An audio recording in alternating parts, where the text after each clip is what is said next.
الحمد لله نحمده ونستعينه ونستغفره ونعوذ بالله من شرور أنفسنا ومن سيئات أعمالنا من يهده الله فلا مضل له ومن يضلل فلا هادي له ونشهد أن لا إله إلا الله وحده لا شريك له ونشهد أن سيدنا وشفيعنا ومولانا محمدا عبده ورسوله. أما بعد فأعوذ بالله من الشيطان الرجيم. بسم الله الرحمن الرحيم. الفتنة أشد من القتل. صدق الله العظيم وصدق رسوله النبي الكريم ونحن على ذلك لمن الشاهدين والشاكرين والحمد لله رب العالمين. اللهم صل على محمد وعلى آل محمد كما صليت على إبراهيم وعلى آل إبراهيم إنك حميد مجيد. اللهم بارك على محمد وعلى آل محمد كما باركت على إبراهيم وعلى آل إبراهيم إنك حميد مجيد. محترم اور معزز قابل اکرام میرے غیور مسلمان بھائیوں،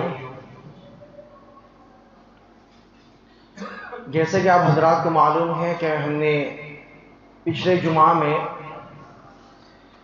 ایک نیا فتنہ جو تقریباً پچھلے 12 سے 15 سال میں وقوع پذیر ہوا ہے. ویسے تو ہمارے ہندوستان کے اندر اور پورے عالم میں وقتاً فوقتاً نئے نئے فتنے ابھرتے رہتے ہیں، سر اٹھاتے رہتے ہیں، لیکن ان کی سرکوبی کے لیے الحمدللہ ثم الحمدللہ ہر وقت اس زمانے کے علماء کرام تیار رہتے ہیں اور اس کے خلاف سینہ سپر رہتے ہیں. ٹھیک اسی طرح یہ ایک فتنہ ہے اور اس کے سد باب کے لیے، اس کی سرکوبی کے لیے علماء کرام پہلے ہی سے میدان میں تھے اور ابھی بھی ہیں. اس کا کچھ تفصیلی تذکرہ میں نے پچھلے جمعہ میں کیا تھا اور بہت سی باتیں باقی رہ گئی تھی. آج ہمیں اس کو کمپلیٹ کرنا ہے. جو حضرات پچھلے جمعہ میں تھے ان کو معلوم ہوگا کہ میری مراد اس سے کیا ہے. فتنہ شکیل بن حنیف. شکیل بن حنیف یہ بڑا ایک خطرناک فتنہ ہے جو مسلمانوں میں سے ابھرا ہے، وہ مسلمانوں کے اوپر ہی حملہ آور ہے. اور اس سے پہلے بھی فتنے وقوع پذیر ہوئے تھے، فتنے وجود میں آئے تھے، جیسا کہ مرزا غلام احمد قادیانی وغیرہ کے. لیکن اس وقت حال یہ تھا کہ اگر مرزا غلام احمد قادیانی نے شروع میں امام مہدی کا دعویٰ کیا، پھر حضرت عیسیٰ علیہ السلام ہونے کا دعویٰ کیا، پھر آخر میں اپنے آپ کے نبی ہونے کا دعویٰ کیا، تو اس کے ماننے والے چند لوگ تھے شروع میں، اور وہ بھی جاہل طبقات سے تھے، پڑھے لکھے نہیں تھے.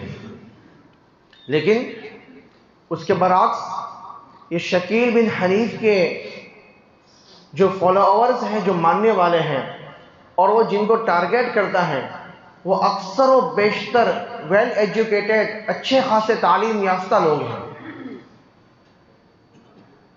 چاہے دینی تعلیم ہو یا پھر عصری تعلیم ہو.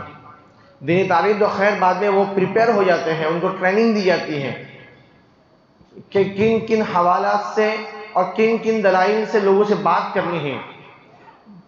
لیکن دنیاوی اعتبار سے تعلیم یافتہ ویل ایجوکیٹڈ جو لوگ ہیں ان کو ٹارگٹ کرتے ہیں. مائنڈڈ قسم کے باصلاحیت لوگوں کو ٹارگٹ کرتے ہیں، جس کا نتیجہ یہ ہے کہ آج اس کے لیے اور اس کی طرف سے دفاع کے طور پر جتنے بھی لوگ سامنے آ رہے ہیں، سارے کے سارے بہترین قسم کی تعلیم یافتہ لوگ سامنے آ رہے ہیں. میں نے پچھلے جمعہ میں آپ سے کہا بھی تھا کہ آپ نیٹ پہ جا کے سرچ کر سکتے ہیں. سرچ کیا آپ حضرات نے؟ ہم میں سے کتنے احباب ہیں، کتنے افراد ہیں جنہوں نے نیٹ پہ جا کے سرچ کیا اس کے حقیقت کو اور اس کے دوگلا پن کو، اس کے ڈھکوسلے کو کتنے لوگوں نے سرچ کیا؟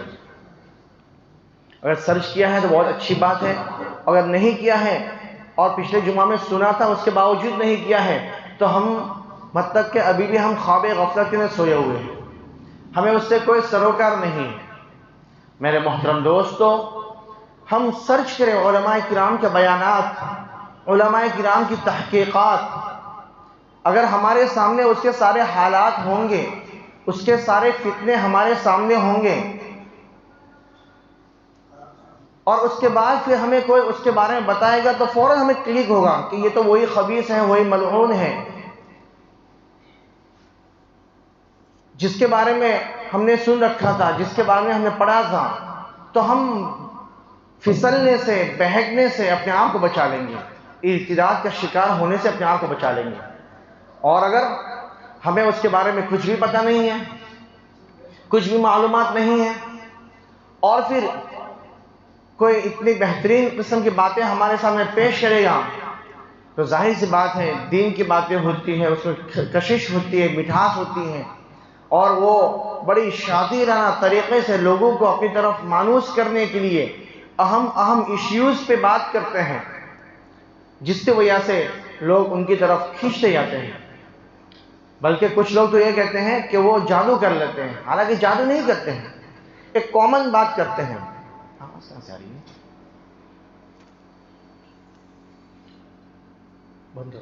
ایسے بند کرو، جو کامن ٹاپک ہے انہی ٹاپک پہ بات کرتے ہوئے وہ لوگ لوگوں کو اپنی طرف راغب کرنے کی کوشش کرتے ہیں۔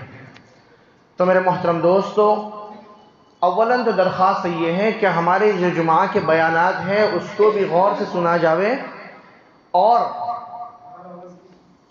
جمعہ کے جو بیانات ہیں اس کو بھی غور سے سنا جاوے، اور اس کے علاوہ اس ٹاپک پہ دیگر جو علماء کرام کے بیانات ہیں آپ ان بیانات کو سن کر، پڑھ کر اس کے بارے میں معلومات حاصل کر سکتے ہیں۔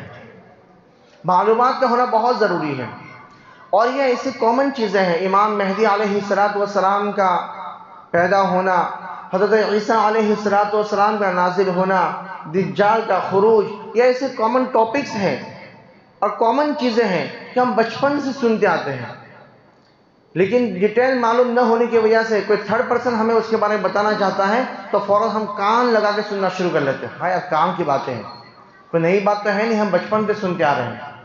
پھر وہ کیا ہوتا ہے کہ رفتہ رفتہ بندہ تجسس کے اندر مبتلا ہوتا ہے کہ اور معلوم کرے، اور معلوم کرے، اور معلوم کرے، اور پھر حد یہ ہوتی ہے کہ وہ لوگ کہیں دوسری جگہ پہ اس کو جا کر کھڑا کر لیتے ہیں۔ آسانی سے ہوتا ہے تو ٹھیک ہے، ورنہ چھوڑ دیں، ڈسٹرب مت کیجیے۔ تو خیر، جس طرح کے پچھلے جمعہ کے اندر علماء کرام پچھلے جمعہ میں اپنی مسجد سے اسی ٹاپک میں ہم نے بات کی تھی، اور پھر بعد میں یوٹیوب چینل اس پہ اپلوڈ کر کے وائرل بھی کیا، تو بہت سارے نوجوانوں کے اندر فون آیا، آ کے ملے کہ وہاں ہمارے کچھ ساتھی ہمیں اس کے بارے میں بات کر رہے تھے لیکن ہم مصروف تھے، تو خیر پوری ڈیٹیل سے بات نہیں ہو پائی۔ ایک ہمارے جاننے والے تھے، انہوں نے یہاں تک کہا کہ مولانا میں تو اس کے چنگل میں اچھا خاصا پھنس چکا تھا۔ تو میرے محترم دوستو، ہمیں آج اس کے بارے میں پوری معلومات حاصل ہے۔ شکیل بن حنیف کون ہے میں پہلے پچھلے جمعہ سے بتا چکا ہوں۔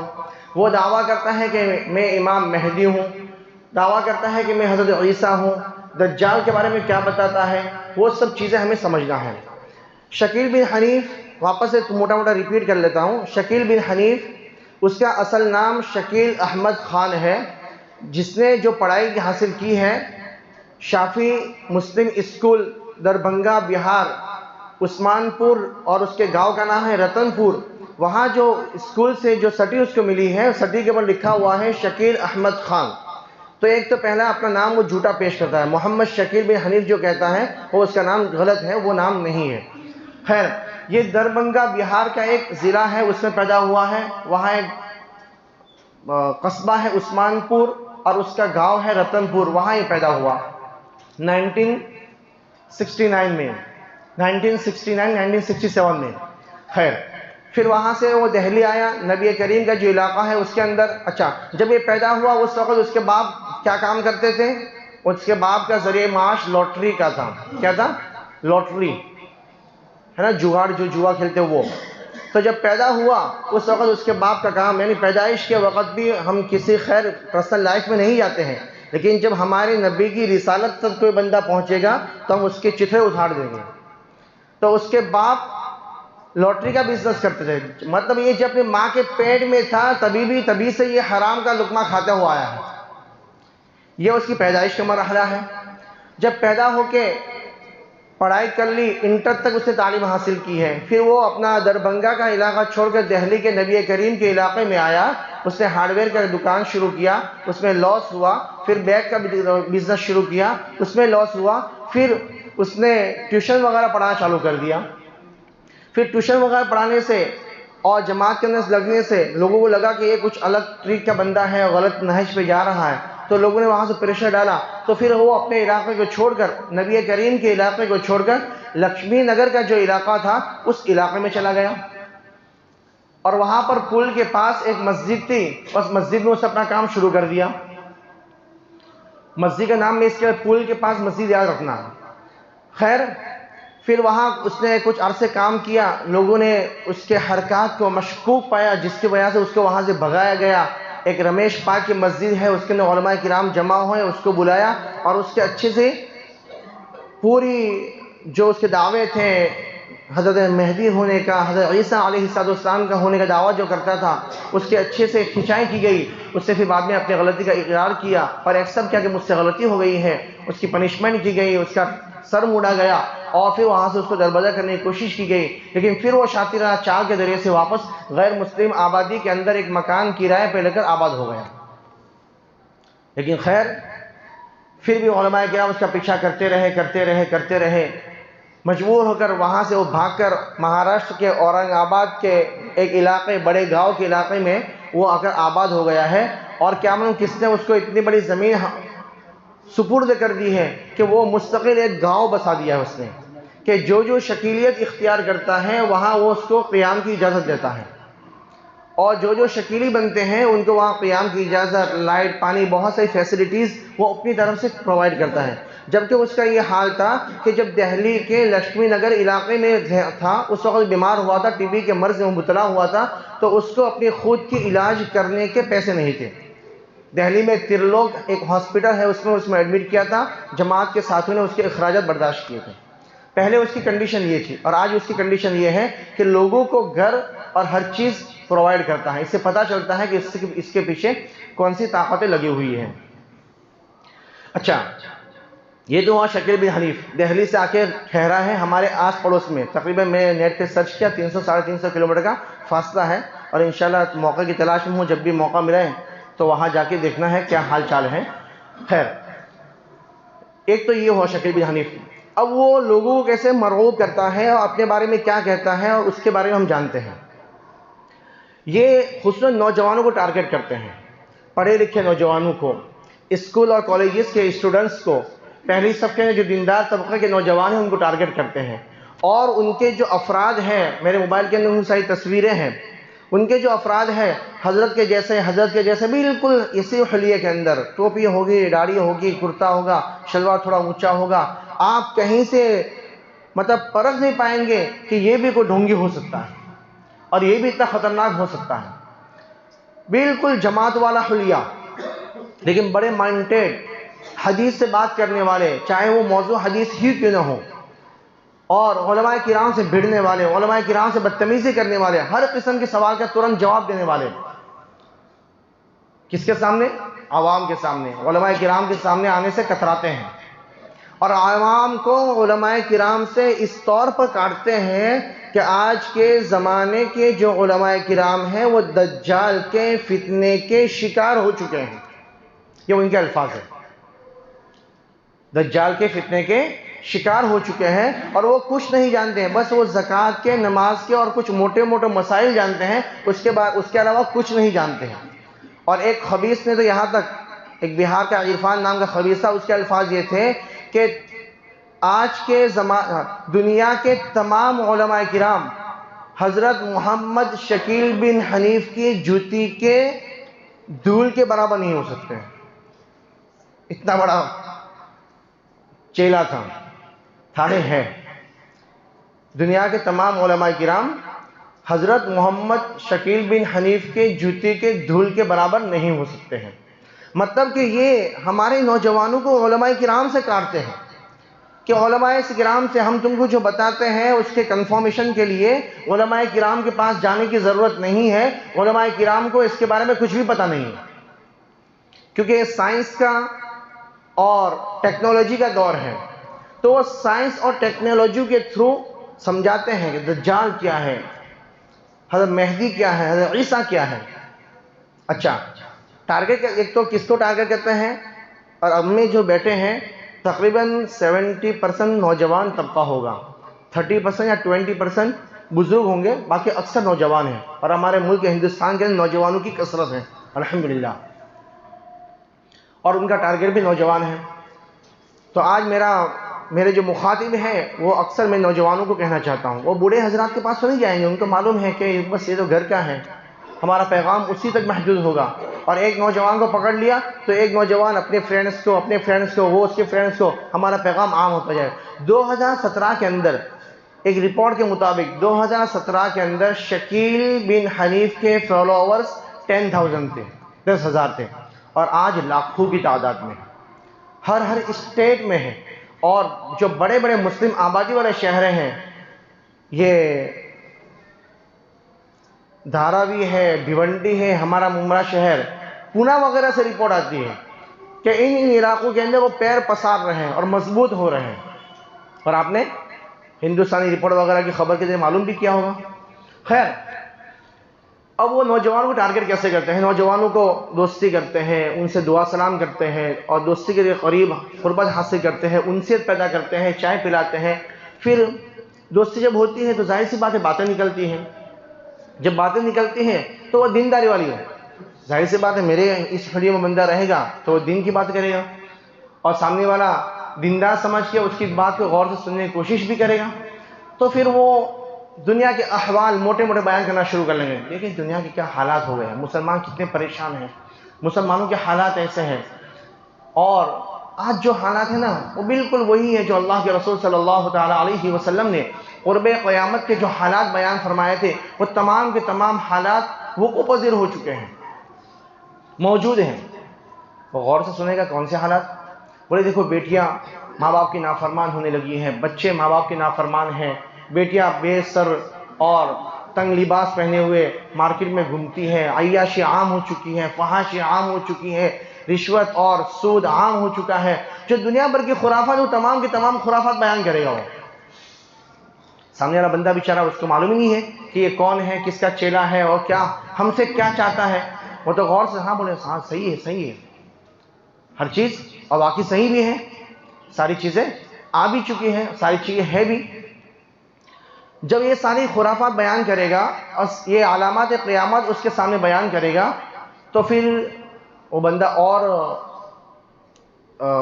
مطلب جستجو میں رہے گا کہ یار اور کچھ بیان کر، یا نیکسٹ ٹائم جب ملاقات ہوگی تو اس کے اندر اور بھی خواہش مند ہوگا کہ اور کچھ سننے کو ملے. پھر وہ رفتہ لائے گا دجال تک کہ دیکھو آپ نے سنا تھا نا جب علامات قیامت آئے گی تو اس سے پہلے اللہ کے رسول نے فرمایا ہے کہ دجال آیا، دجال کا فتنہ بھی آئے گا، دجال بھی آئے گا.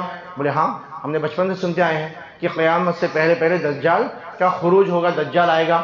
بولے آپ کیا سمجھتے ہیں دجال آ چکا؟ بولے نہیں. سامنے والا بندہ کہے گا نہیں ہمیں تو آج تک کسی نے بتایا نہیں دجال. بولے آپ سوچتے ہیں کہ دجال کسی انسانی شکل میں آئے گا یا کوئی انسان بن کر آئے گا؟ تو ایسا نہیں ہے. اللہ کے رسول نے جو اشارہ کیا ہے، یہ ان کے الفاظ ہیں، میرے الفاظ نہیں. اللہ کے رسول نے اشارہ کیا ہے کہ دجال آئے گا، یعنی دجال نظام آئے گا. ایک نظام کے نام کو اللہ کے رسول نے دجال کے نام سے تعبیر کیا ہے، اور وہ دجالی نظام آ چکا ہے. بولے کون سے؟ بولے دیکھو امریکہ اور فرانس کا نظام. فرانس بے حیائی کو پیدا کرتا ہے اور امریکہ اس کو پھیلاتا ہے. فرانس اور امریکہ دونوں مل کر بے حیائی، عریانی، فحاشی اس کو پوری دنیا کے اندر پھیلا رہے ہیں. تو بندہ کہے گا امریکہ اور فرانس کا دجال سے مطلب؟ بولے آپ نے سنا تھا نا کہ دجال آئے گا اور دجال کے سر پہ کافر لکھا ہوگا. بولے دیکھو امریکہ اور فرانس دونوں کو ملاؤ کیا بنتا ہے؟ امریکہ اور فرانس دونوں کو ملاؤ کیا بنتا ہے؟ کچھ سمجھ میں آیا؟ میں نے بھی ایسے سنا تو سمجھ میں آیا تھا، جب اس کو دیکھا تو سمجھ میں آیا، میں لکھ کے لایا ہوں. کیا بنتا ہے یہ؟ امریکہ اور فرانس. تو وہ سمجھاتا ہے کہ امریکہ کا جو امری ہے اس کو الگ کرو، اور فرانس کا جو فا ہے، فا اور را ہے، اس کو الگ کرو. بیچ میں کیا رہا؟ کافر. کیا رہا بیچ میں؟ اس طریقے سے سمجھائیں گے، پریکٹیکلی اسی طریقے سے سمجھائیں گے تو نوجوان جو طبقہ ہے فوراً مان لے گا، یار یہ تو صحیح ہے، بالکل صاف صاف کافر دکھتا ہے. دکھ رہا ہے کہ نہیں دکھ رہا ہے؟ اگر اسی طرح سمجھنے جاؤ تو افریقہ اور فرانس بھی بنے گا، افریقہ اور فرانس بھی کافر بنے گا، سری لنکا اور فرانس بھی بنے گا. پھر تو کتنے دجال ہو گئے؟ پھر دجال کتنے ہو گئے؟ تو خیر اس طریقے سے وہ سمجھانے کی کوشش کرتے ہیں. پھر ہم کہیں گے کہ اللہ کے رسول نے فرمایا تھا دجال کی ایک آنکھ ہوگی، وہ ایک آنکھ سے دیکھتا ہوگا، ایک آنکھ اس کی کانی ہوگی. بولے اللہ کے رسول نے اشارہ کیا تھا کہ دجال کی آنکھ سے مراد سیٹلائٹ ہے، سیٹلائٹ. اور سیٹلائٹ گول ہوتی ہے، اس سے پوری دنیا اس کے اوپر، اس کی نظر پوری دنیا کے اوپر ہوتی ہے. بولے ہاں یہ بھی ٹھیک ہے. بولے پھر اللہ کے رسول نے فرمایا تھا کہ دجال کی سواری ہوگی، اس کا گدھا ہوگا، بہت تیز رفتار سے بھاگتا ہوگا، تو وہ اس کو جیٹ طیارے سے تعبیر کرے گا. دیکھو جیٹ طیارہ. اس قسم کے سوالات کے جوابات. اب بچہ بیچارہ معصوم ہے، اس کو کچھ دماغ میں ہے ہی نہیں، دجال کی ہسٹری اس کو معلوم نہیں ہے، دجال کی حقیقت معلوم نہیں ہے، تو وہ تو ہر چیز کو غور سے سنے گا. پھر بات آئے گی دجال کی، تو جب قرب قیامت کی علامات آ چکی ہے، دجال بھی آ گیا اس کے بقول، تو آدمی پھر کیا کہے گا؟ جب دجال آ گیا تو دجال کو مارنے کے لیے حضرت عیسیٰ اور مہدی بھی آئیں گے، حضرت مہدی بھی آئیں گے، حضرت عیسیٰ بھی آئیں گے. تو ظاہر سی بات ہے اب میری جستجو، مجھے کچھ معلوم نہیں ہے، اور سامنے والا میرے مائنڈ سے کھیل رہا ہے، میرے مائنڈ سے کھیل رہا ہے کہ اس نے کتنا ایکسیپٹ کیا اور میرے ڈوز کو کتنا ہضم کیا ہے. جب دیکھے گا ہاں اب اس کو مہدی اور عیسیٰ کی جستجو ہے، پھر کہے گا کہ امام مہدی بھی آ چکے ہیں، امام مہدی بھی آ چکے ہیں، اور حضرت عیسیٰ علیہ السلام بھی آ چکے ہیں. امام مہدی پھر کہاں، امام مہدی کہاں پہ آئے؟ ارے آپ کو کیا پتا امام مہدی ہے نا، ایسے نہیں کہ مطلب برملا آئیں گے اور اعلان ہو جائے گا ہر مسجد سے. امام مہدی کو جو لوگ پہچاننے والے ہیں وہی پہچان لیں گے. پھر وہ گھماتے گھماتے گھماتے لے کے جائے گا شکیل بن حنیف کے پاس، شکیل بن حنیف کی طرف، اور اس کو امام مہدی ثابت کرنے کی کوشش کرے گا. اور وہ کس طرح؟ شکیل بن حنیف کا اصل نام بتائے گا، اس کا نام بتائے گا محمد شکیل ابن حنیف. اللہ کے رسول، اچھا یہ اپنے آپ کو کہے گا، اس کے چیلے کہیں گے کہ یہی حضرت مہدی ہے اور یہی حضرت عیسیٰ ہے، یہی حضرت مہدی حضرت عیسیٰ ہے. اس طرح مہدی اور عیسیٰ تعبیر کرنے کی کوشش کرے گا، یہ اس کا چیلا. ٹھیک ہے، ایک تو یہ چیزیں ہوئی. اب ہم ان کا تقابل کرتے ہیں کہ حضرت عیسیٰ علیہ السلام کی خصوصیات کیا تھی، حضرت مہدی کی خصوصیات کیا ہے، اور اس ملعون کو تو آپ نے پہچان لیا برابر. حضرت عیسیٰ علیہ السلام جو ہے اللہ کے رسول تھے. کچھ ایسے حالات پیدا ہوئے تھے کہ اللہ تبارک و تعالیٰ نے ان کو آسمان پر اٹھا لیا تھا، اور اس کا قرآن کریم میں اللہ تبارک و تعالیٰ نے خود اعلان فرمایا ہے. جو عیسائی لوگ کہنے لگے کہ اللہ کے رسول اللہ کے رسول حضرت عیسیٰ کو اللہ تبارک و یہودیوں نے قتل کر دیا، تو اللہ تبارک و تعالیٰ نے اعلان فرمایا کہ وما قتلوہ وما صلبوہ ولکن شبہ لہم. اور ایک اور جگہ ارشاد فرمایا کہ بل رفعہ اللہ الیہ. حضرت عیسیٰ علیہ السلام کو نہ تو کسی نے قتل کیا ہے، نہ کسی نے ان کو صلیب پہ لٹکایا ہے، بلکہ اللہ تبارک و تعالیٰ نے اپنے قدرت کاملہ سے آسمان پر اٹھا لیا ہے. اور پوری امت اس بات پر متفق ہے کہ عیسیٰ علیہ السلام کو آسمان پر اللہ تبارک و تعالیٰ نے اٹھا لیا ہے. جس کا اس کے اوپر ایمان نہیں ہے وہ مومن ہی نہیں ہے.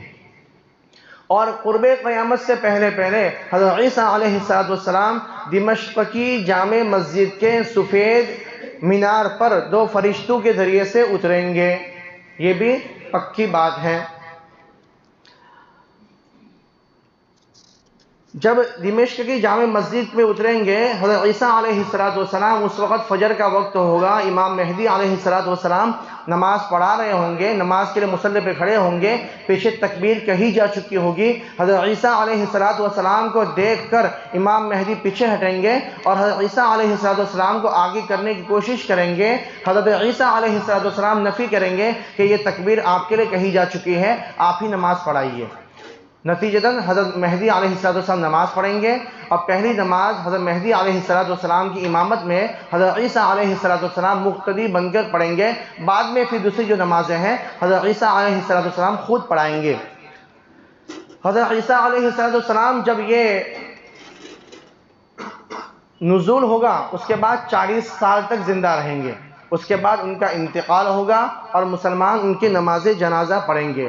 حضرت عیسیٰ علیہ السلام حاکم بن کر آئیں گے، پوری دنیا سے ظلم کا خاتمہ کریں گے، ٹیکس اور جتنے بھی غلط قسم کے رواج ہیں، رسومات ہیں، اس کا خاتمہ کریں گے، اور جو غیر مسلم حضرات ہیں، غیر مسلم افراد ہیں، خیر ان کے بارے میں بھی ماحول کے حساب سے میں ٹاپک کی بات نہیں کرتا ہوں، ان کے بارے میں بھی اشارات ہیں،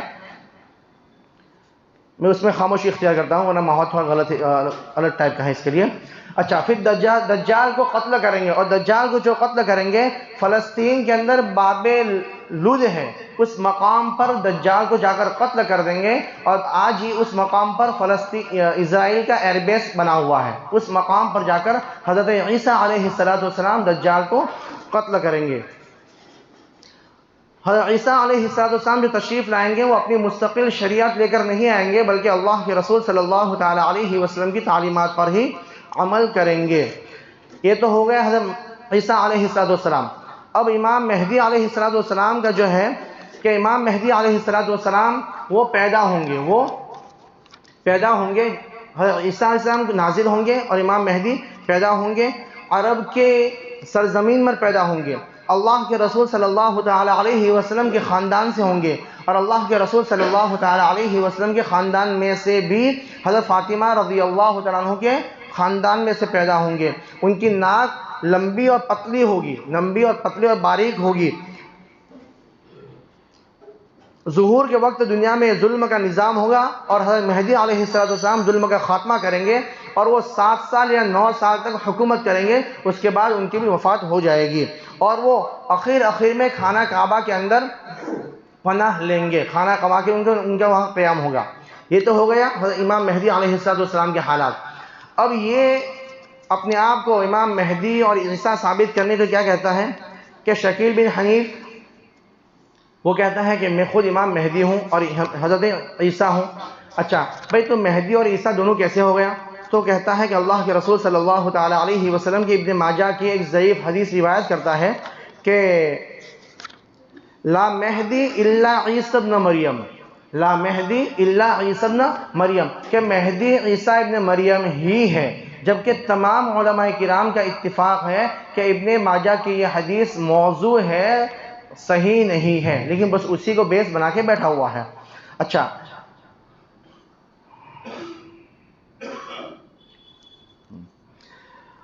ہم اس کا جواب یہ دیتے ہیں، وہ کہتا ہے کہ مہدی اور عیسیٰ دونوں ایک ہی ہیں، ہم اس کا جواب یہ دیتے ہیں کہ اللہ کے رسول صلی اللہ تعالیٰ علیہ وسلم نے امام مہدی کے جو خصوصیات بیان فرمائے ہیں وہ مختلف ہیں، کہ امام مہدی کے ماں بھی ہوں گے، باپ بھی ہوں گے، وہ پیدا ہوں گے، اور 40 سال کی عمر کو جب پہنچیں گے مکہ مکرمہ کے اندر بیت اللہ کا طواف کر رہے ہوں گے، اور حجر اسود میں اور مقام ابراہیم کے درمیان میں جب ہوں گے، اس وقت 40 ابدال قسم کے لوگ ان کو پہچان لیں گے، وہ اپنے نبی ہونے کا دعویٰ نہیں کریں گے، وہ اپنے آپ کے مہدی ہونے کا دعویٰ نہیں کریں گے، بلکہ لوگ ان کو پہچان لیں گے، اور تو جب سے پیدا ہوا تب سے اپنے آپ کے مہدی ہونے کا دعویٰ کر رہا ہے۔ ایک تو یہ بات ہوئی، اور حضرت عیسیٰ علیہ السلام وہ آسمان سے نازل ہوں گے۔ اچھا، ہم اس کو کہتے ہیں کہ حضرت عیسیٰ علیہ السلام دمشق کی جامع مسجد پر اس کے منبر، اس کے مینارے پر آسمان سے نازل ہوں گے، تو کہاں، تیرا دربھنگہ کہاں، دمشق کہاں؟ تو وہ کہتا ہے کہ اللہ کے رسول صلی اللہ تعالیٰ علیہ وسلم نے دمشق کی جامع مسجد سے مراد دمشق کی مشرقی جانب اشارہ کیا ہے، اور دہلی کا علاقہ جو ہے دمشق سے مشرقی جانب، اور جو پل کے پاس جو مسجد ہے اس کا ایک سفید مینار ہے، ایک سفید مینار، خبیث قسم کا، اتنا خطرناک ہے یہ کہ اس قسم کی تعویلات کرتا ہے کہ وہ پل کے پاس جو مسجد ہے اس کا سفید مینار ہے، وہیں سے یہ شکیل بن حنیف نے نبوت کا دعویٰ کیا ہے۔ تو اللہ کے رسول صلی اللہ تعالیٰ علیہ وسلم کا اشارہ اس طرف تھا۔ ہم کہتے ہیں کہ تو پیدا ہوا ہے، تیرے ماں بھی ہے، تیرے باپ بھی ہیں، تیرے ماں بھی ہے اور تیرا باپ بھی حنیف بھی ہے، جبکہ اللہ کے رسول صلی اللہ تعالیٰ علیہ وسلم نے فرمایا کہ عیسیٰ تو آسمان سے نازل ہوں گے، وہ کہیں سے پیدا نہیں ہوں گے. ان کی ماں تو ہے حضرت مریم، لیکن وہ بنا باپ کے ہیں. اللہ تبارک و تعالیٰ نے اپنے قدرت کے ظہور کے لیے حضرت عیسیٰ علیہ السلام کو پیدا فرمایا تھا. تو وہاں پہ جا کے اس کی بولتی بند ہو جاتی ہے. صاف صاف اللہ کے رسول صلی اللہ تعالیٰ علیہ وسلم نے حضرت عیسیٰ علیہ السلام کے بارے میں فرمایا. یہ بیہقی اور کنز العمال کی حدیث ہے. ابن عباس رضی اللہ تعالیٰ عنہ کی روایت وہ راوی ہے. ینزل اخی، اللہ کے رسول فرماتے ہیں ینزل اخی عیسی ابن مریم من السماء، میرے بھائی عیسیٰ ابن مریم آسمان سے نازل ہوں گے. ایک یہ بات. جب وہ کہتا ہے کہ میں ہی مہدی ہوں، میں ہی عیسیٰ ہوں، تو اس کا جواب بھی اللہ کے رسول صلی اللہ تعالیٰ علیہ وسلم کی اس حدیث سے ملتا ہے. کیف تہلک امۃ، کہ یہ امت کیسے ہلاک ہو سکتی ہے، یہ امت کیسے ہلاک ہو سکتی ہے. انا فی اولیہا وعیسیٰ فی آخریہا ومہدی فی وسطہا. اللہ کے رسول کی یہ حدیث ہے کہ یہ امت، اس کے اندر اتنی اچھائیاں ہیں پھر بھی ہلاک کیسے ہو سکتی ہے. اور اس کی اچھائیاں، اس کی خوبیاں کیا بیان فرمائی کہ اس کے اول طبقے کے اندر میں ہوں، اس کی آخری طبقے میں حضرت عیسیٰ علیہ السلام ہے، اور اس کے بیچ میں حضرت مہدی علیہ السلام ہے. تو اس سے پتہ کیا چلتا ہے کہ مہدی وہ بیچ میں ہے، عیسیٰ وہ اخیر میں ہے. پتہ یہ چلا کہ مہدی الگ ہے اور عیسیٰ الگ ہے. لیکن یہ خبیث یہ کہتا ہے کہ میں ہی مہدی ہوں اور میں ہی عیسیٰ ہوں. اور اللہ کے رسول صلی اللہ تعالیٰ علیہ وسلم کے بقول حضرت مہدی علیہ السلام قیام فرمائیں گے خانہ کعبہ کے اندر، وہ پناہ لیں گے خانہ کعبہ کے اندر. اور یہ کمینہ پناہ لیے ہوئے ہے اورنگ آباد میں کسی بل کے اندر، کہیں باہر بھی نہیں نکل رہا ہے. آج تک کسی نے باہر دیکھا نہیں ہے. لیکن اس کے چیلے آپ نیٹ پر سرچ کیجئے، اتنے مضبوطی کے ساتھ بھی اس کا دفاع کرتے ہیں. بلکہ ایک خبیث نے تو یہاں تک کہا، میں نے اس کے الفاظ نوٹ کیا ہوں، کہ جس طرح سورج کے طلوع ہونے میں ہمیں شک نہیں ہے، اسی طرح حضرت محمد شکیل بن حنیف کے عیسیٰ اور مہدی ہونے ہمیں کوئی شک نہیں ہے. نعوذ باللہ. اتنے خطرناک الفاظ ہیں.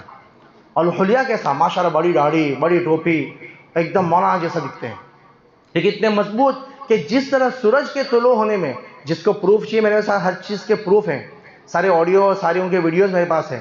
تو خیر اتنا کہتے ہیں کہ جس طرح سورج کے طلوع ہونے میں ہمیں شک نہیں ہے، ٹھیک اسی طرح ان کے بقول حضرت محمد شکیل بن حنیف کے عیسیٰ اور مہدی ہونے میں ہمیں شک نہیں ہے. میرے محترم دوستو، یہ فتنہ بڑا خطرناک ہے. ہمیں خصوصاً اپنے نوجوانوں کو اس فتنے سے بچانے کی ضرورت ہے. یہ کافر ہیں، اس کے ماننے والے کافر ہیں، چاہے کہ وہ کسی بھی خلیے میں ہو اور کسی بھی صف میں نماز پڑھتے ہوں. انہوں نے انگلی اٹھائی ہے ہمارے نبی محمد عربی صلی اللہ تعالیٰ علیہ وسلم کی رسالت کے اوپر. نعوذ باللہ من ذالک. ایک کمینہ، حقیر اور رذیل قسم کا انسان اپنے آپ کو امام مہدی ثابت کرتا ہے اور اپنے آپ کو حضرت عیسیٰ علیہ السلام کو ثابت کرتا ہے، اور ہزاروں مریدین، ہزاروں اس کے چیلے اس کا دفاع کر رہے ہیں. ہمیں ہوشیار ہونے کی ضرورت ہے، ہمیں بیدار ہونے کی ضرورت ہے. اور کبھی بھی میں اپنا نمبر شیئر کرتا ہوں، چاہے تو باہر بھی انشاءاللہ نمبر لکھ لوں گا. جو نوجوان میرا نمبر لینا چاہیں نمبر لے لے 9768490450. نمبر آپ کو باہر سے مل جائے گا اور ہمارے امام صاحب کے ذریعے سے مل جائے گا.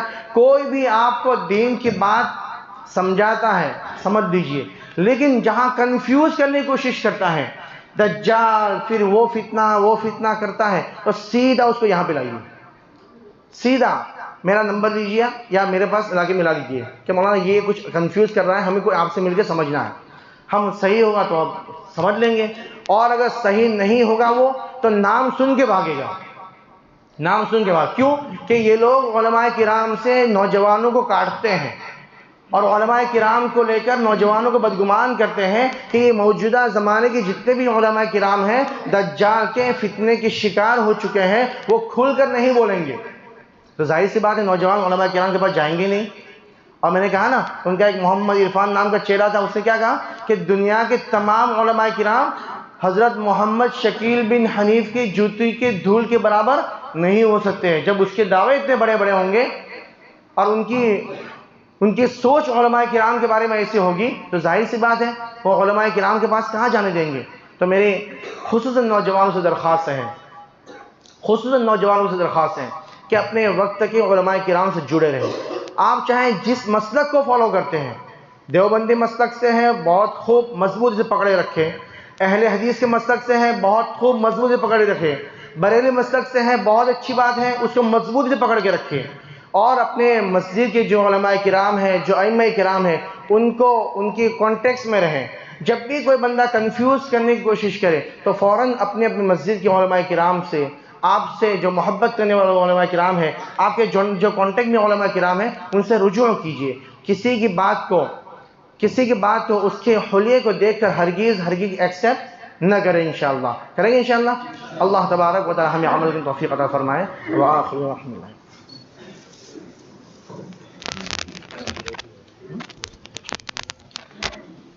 ایک ضروری اعلان یہ بھی ہے کہ ان حالات کو دیکھتے ہوئے اپنی اس مسجد کے اندر اتوار کے دن ظہر کی نماز کے بعد 3 سے 4:30 کے درمیان میں ہماری ماؤں بہنوں کے لیے، خواتین کے لیے اسپیشل پروگرام رکھا گیا ہے. تو آپ تمام احباب سے درخواست ہے کہ اپنے اپنے گھر کے مستورات کو اپنے مسجد میں ضرور بھیجیں انشاءاللہ.